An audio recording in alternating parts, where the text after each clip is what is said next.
Hello, ladies and gentlemen, welcome back to another Europa League prediction video. After last weekend's draw, we have the round of 16 matchups confirmed. Now, I did do a prediction video for the playoffs, which happened before then, which involved second place of each Europa League group versus third place of each Champions League group. All those matches were insane, and I only managed to get half of my predictions correct. So many of these matches going down to the wire.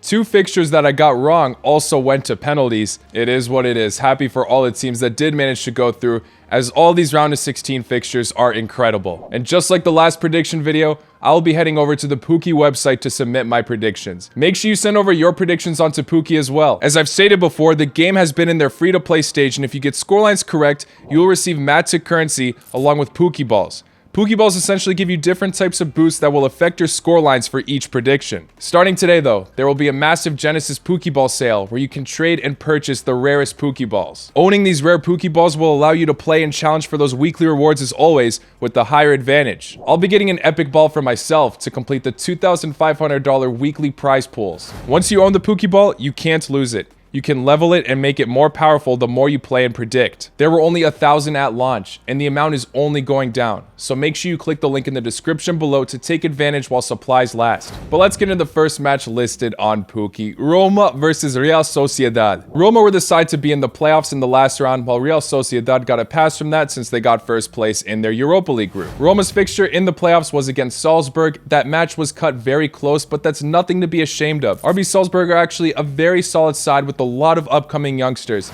With no surprise, we saw Dybala score. He has been magnificent for Roma while he has been fit, as he has 15 direct goal contributions in 16 matches so far this season in the Serie A. This side obviously has a lot of other attacking options. Tammy Abraham was fantastic last season as well. A solid midfield and a dedicated back line. Most people on the surface are probably going to say Roma should be the favorites to squeeze through, as obviously they won the Conference League last year, and they've got Jose Mourinho backing them up, who loves the European knockout competitions. However, this is definitely more 50-50 than people make it out to be. I'd say this is probably the toughest matchup to predict out of the bunch, as Real Sociedad have been in fantastic form this season overall. Like I said, they were the team to get first in their Europa League group, topping it over Manchester United. And at the time of this recording, they sit at third in La Liga. Like I said, overall their season has been very great, but their form recently has been a tad bit shaky. They only won one match out of their last 6 fixtures, which is not a good look, so they have been slipping a bit. Maybe this coming weekend Atletico Madrid can take over them in the La Liga table. But still, without a doubt, they have what it takes to sharpen up before this Europa League fixture. Sorloth, for example, has been in fantastic form, 9 goals in La Liga this season.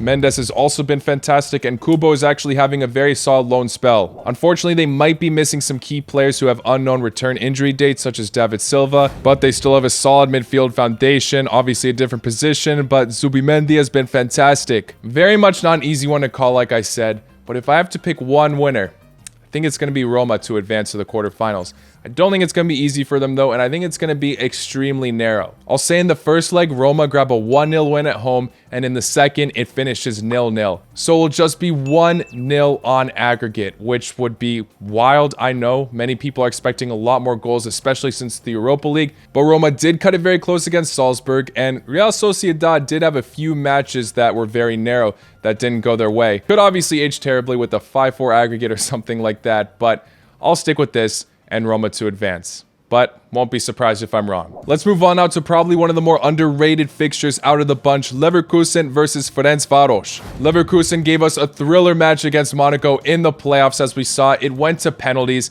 We saw the likes of Florian Wirtz back at it, return from injury in style. He's been amazing for them ever since his return. He scored a goal in each leg against Monaco. We have seen that this attack is absolutely electric, but they might be leaking the goals, especially against a very underrated Ferencvaros that many people might seem to forget about, but they impressively topped their Europa League group over Monaco, who Leverkusen just barely beat, Trabzonspor, and Crvena Zvezda. All 3 of these teams are not to be messed with, but the Hungarian Giants were able to impress, as a lot of their attackers have been pulling through, such as Traore, who transferred from Sheriff, one of their more electric players last season. He's been immense in Hungary as well, grabbing 14 direct goal contributions. But another informed attacker on this club is Ryan May. The Moroccan international also has 14 direct goal contributions in Hungary. Of course, Bayer Leverkusen look to be the better side on paper. They still have other incredible attackers that I didn't even mention. Most people are probably thinking Leverkusen have what it takes to blow out Ferencvaros, but I'm telling you, don't sleep on this Hungarian club.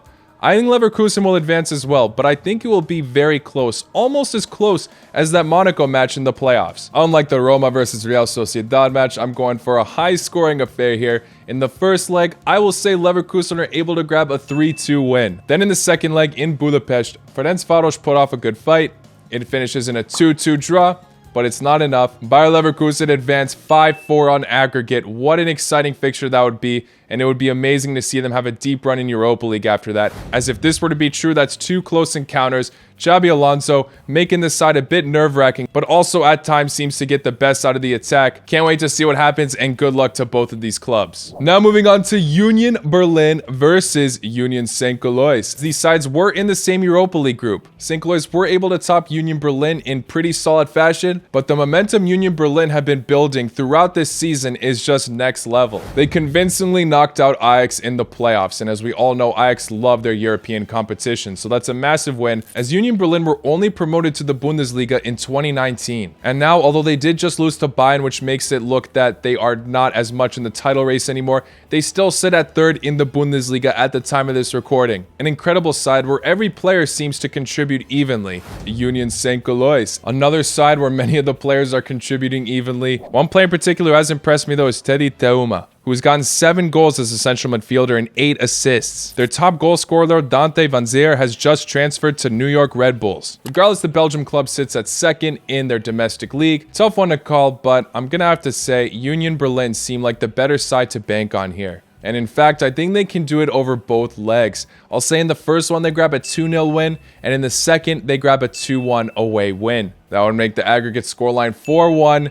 Union Berlin advanced to the quarterfinals. It would be incredible to see this side make it even further. What a story they have told throughout the last few years, but this year in particular has been so special for the club.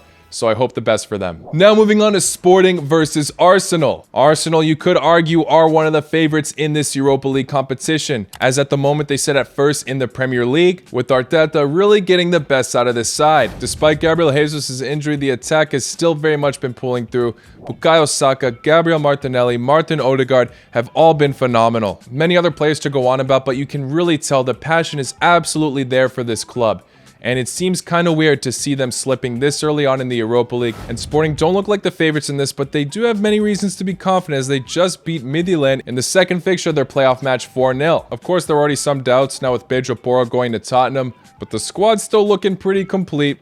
And in that fullback position, you now got Bellerin, who has a lot of experience, especially with Arsenal, his former club. Sporting were also able to get the best out of Tottenham this year, another Premier League club, which happened to be Arsenal's rivals. So we definitely shouldn't sleep on Sporting here. I wouldn't be surprised if they're able to at least draw them, especially in one of the fixtures, but I do see Arsenal coming out on top, and I'm going to say they're able to do it in both legs. I'll say in the first leg they barely do, and it'll be a 2-1 away win for Arsenal. And then the second leg it's a bit more comfortable, 3-1 at the Emirates. Arsenal advance 5-2 on aggregate. Obviously, Sporting, feel free to prove me wrong, but I gotta bank on the quote-unquote favorites in this fixture. Now moving on to Juventus versus Freiburg. You're going into this match with another potential favorite, but Juventus have really had a wonky season. Their point deduction in the Serie A was a real kicker. They recently had a hefty beating to Napoli, and they have been going back to winning ways somewhat, but it's usually extremely close. Their last win, however, was in the playoff match against Nantes, where they demolished them away 3-0, and we saw that beauty Angel Di Maria Golazo. He had a phenomenal match, scoring a hat-trick. Juventus really need to rely on those magical moments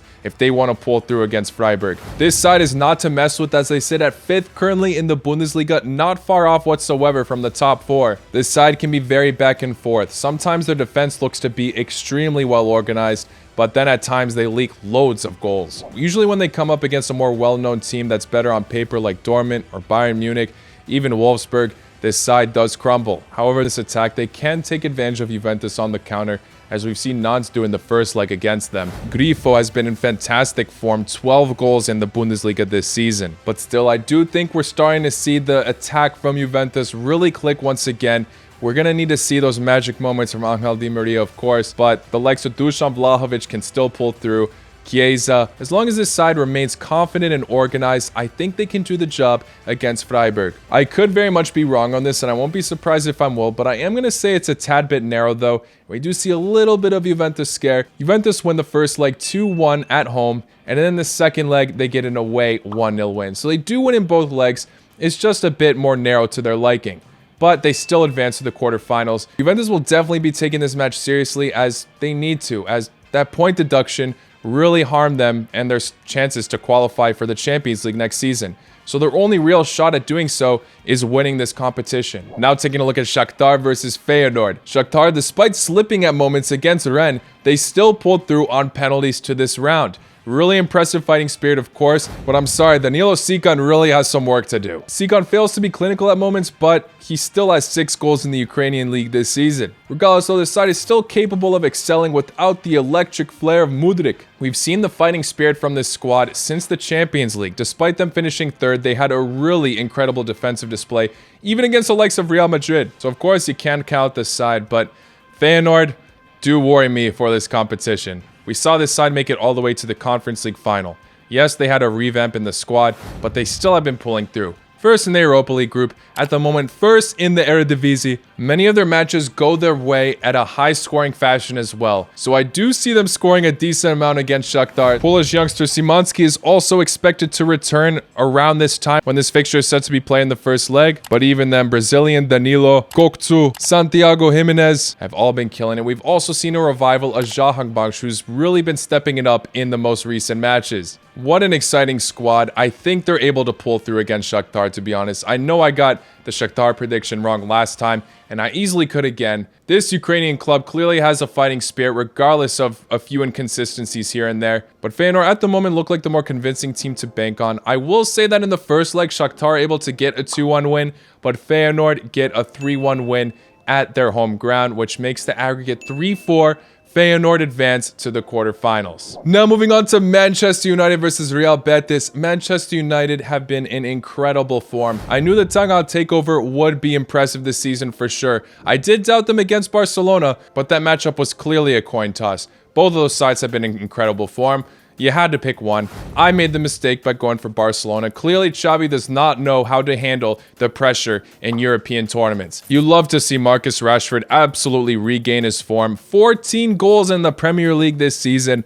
Bruno Fernandes has been a key component, of course. Casemiro has really proven how quality of a signing he is. 3rd in the Premier League at the moment as well. United have every reason to be confident going into this match, especially since they just beat another La Liga team already. One that is 1st in La Liga. Real Betis currently in 5th. But of course, let's still not take away anything from the Spanish side. They topped their Europa League group over Roma by a decent margin as well. Iglesias has been in fantastic form. They can maybe rely on him to make this an interesting encounter, but I simply think United will dominate in this. Feel free to prove me wrong, Real Betis, but it's just too difficult to sleep on Manchester United right now. I don't mean to disrespect Real Betis, but I haven't really gone for a massive, hefty scoreline yet. I will say that this first leg will finish 3-0 going Manchester United's way. And in the second leg, they grab a narrow 2-1 win. So United advance to the quarterfinals, 5-1 on aggregate. And then the final match, we're looking at Sevilla versus Fenerbahce. I slept on Sevilla in the last fixture, as they really aren't looking good this season. There's no denying that. At the moment, 2 points in front of Valencia, who sit in relegation. Sampaoli, to me, is not the man for the job. Really doesn't seem to get the best out of any managerial job he gets, as this side's filled with quality. You got so many players that did amazing at the World Cup.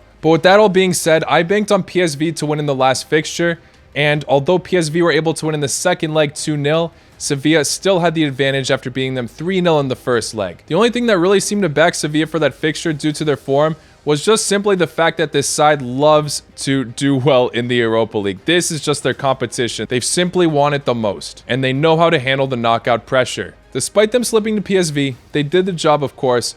Will they be able to pull through against Fenerbahce in the round of 16? Their attack has been looking monstrous. In particular, the Ecuadorian striker Ener Valencia, who has gotten 22 goals in 19 matches. Batshuayi has also regained his form, grabbing 10 goals himself. This side recently have been scoring a fair amount of goals. They definitely look to be in form. I'm afraid to doubt Sevilla once again. I don't think they'll be able to win the competition. Well, maybe they can, but despite their horrendous season in La Liga, I think they'll be able to at least make it to the quarterfinals of this competition. It's going to be similar to the last affair against PSV, I'd say, where they win the first leg 3-1, and then the second leg, Fenerbahce are able to grab a 1-0 win. Obviously not enough. Sevilla advanced 3-2 on aggregate. I truly won't be surprised if I'm wrong, of course, but Sevilla, despite their poor form, still have so much quality on this side, and the mentality just changes in these knockout competitions. So we'll see if that happens once again. I'm saying they do the job, but they cut it close. We'll see. Best of luck to Fenerbahce. Well, guys, those are all my predictions for the Europa League fixtures coming up. Of course, I will do the Conference League as well, so make sure you subscribe to the channel if you haven't already to stay tuned for that. Hit that like button if you haven't already as well. Don't forget to share your predictions in the comments below and on the Pooky website. But I will see you all very, very soon. Take care. Lá com noite.